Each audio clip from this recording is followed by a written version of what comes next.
Albert, let's talk now about the project, which is an astronomically large undertaking on your behalf. You're the director, correct me if I'm wrong, of an effort that will one day bring to Puttaparthi, this one-time village in the center of a very poor region in southern India, an international school from kindergarten through university. Many foreigners in Puttaparthi are eagerly waiting for this. I would say it's my dream. I would add it's the dream of Satya Sai Baba also. And how do you know this? Because he has told me. He has told other people. I would say it's a wonderful project, it's a wonderful idea that is totally coherent with Sai Baba's teachings. For Western countries, the avatar, the guru, needs something else. Hence the attractiveness of the idea of a truly international school. Well, first, Sai Baba has always said that it's a big mistake to bring human values and his message and education in human values to Western countries by explaining stories about Rama and Krishna. Mm-hmm. He has said never, he has always warned, never bring my message or the essence of education in human values to Western countries with the Indian context, Indian culture. You must adapt it. Well, if mankind continues in the present direction, we are going towards self-destruction in a very short period of time. This will not happen. This means that there will be tremendous changes on the earth very soon. These changes will be painful for those who want to stick on the old patterns, which must change. But if you want new patterns, if you want love, solidarity, unity, light, there is nothing to worry. This is what will come. Instead of making any judgment about the things we don't like, we can also see the tremendous potential that India has. Because unlike other civilizations, I would say unlike China, India preserves much better its own tradition, which is extraordinary, and multifacetic, multicultural, multireligious. He is a philosophy professor from Barcelona, Spain, who has an exceptional vision for the future of holy man Sri Satya Sai Baba's village of Puttaparthi, India. Welcome to Souljourns. This is interview number 3 with Alber Ferrer, and it was recorded in India in January 2010. Alber Ferrer, Dr. Alber Ferrer, it's a pleasure to talk with you again. It's been a while since our last conversation. Bring us up to date with, to begin with, your spiritual evolution in the last couple of years, living here near the abode of peace in southern India. You would like me to say something about this? Yes, I would. Well, it's interesting enough because you realize that when a great spiritual master calls you, he doesn't call you just to have pleasant experiences and have a wonderful life, which of course will ultimately happen, but he also calls you to go through a series of obstacles which will strengthen what will help you later to do your task, to do your work. In particular, about India, this has a very special significance. Your question should be answered by talking about India, about the place, because here at the material level, at the physical level, the spiritual evolution happens. We are not angels, we are human beings on the earth. And I would say, with all my respect, I would say it's very easy to be a monk. With all my respect and sympathy, it's much more difficult to live the same essence in the modern world, in the industrial world, in the urban world, amidst corruption.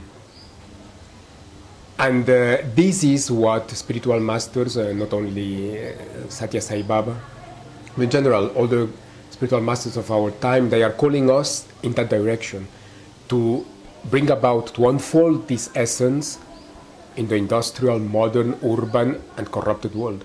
not in monasteries. It's easy, it's easier, and it's not what the 21st century needs. And this has been my path, my life to start with. In Europe, they consider me as an Indologist. I don't like the term, but it's like this. Because I am one of the few scholars in Europe who have studied in depth Indian philosophy, Indian civilization. When I started coming to India 12 years back, I would say my image of India was totally idealized, as most Europeans do. In fact, the Europeans, I imagine it's the same in North America, at least in Europe, people either idealize India from a spiritual point of view or they just see the third world, which is not correct because there is an economic growth which does not correspond with the cliche about the third world. But the idealization of a mystical India is true only partially. It's not the whole of the reality of the country.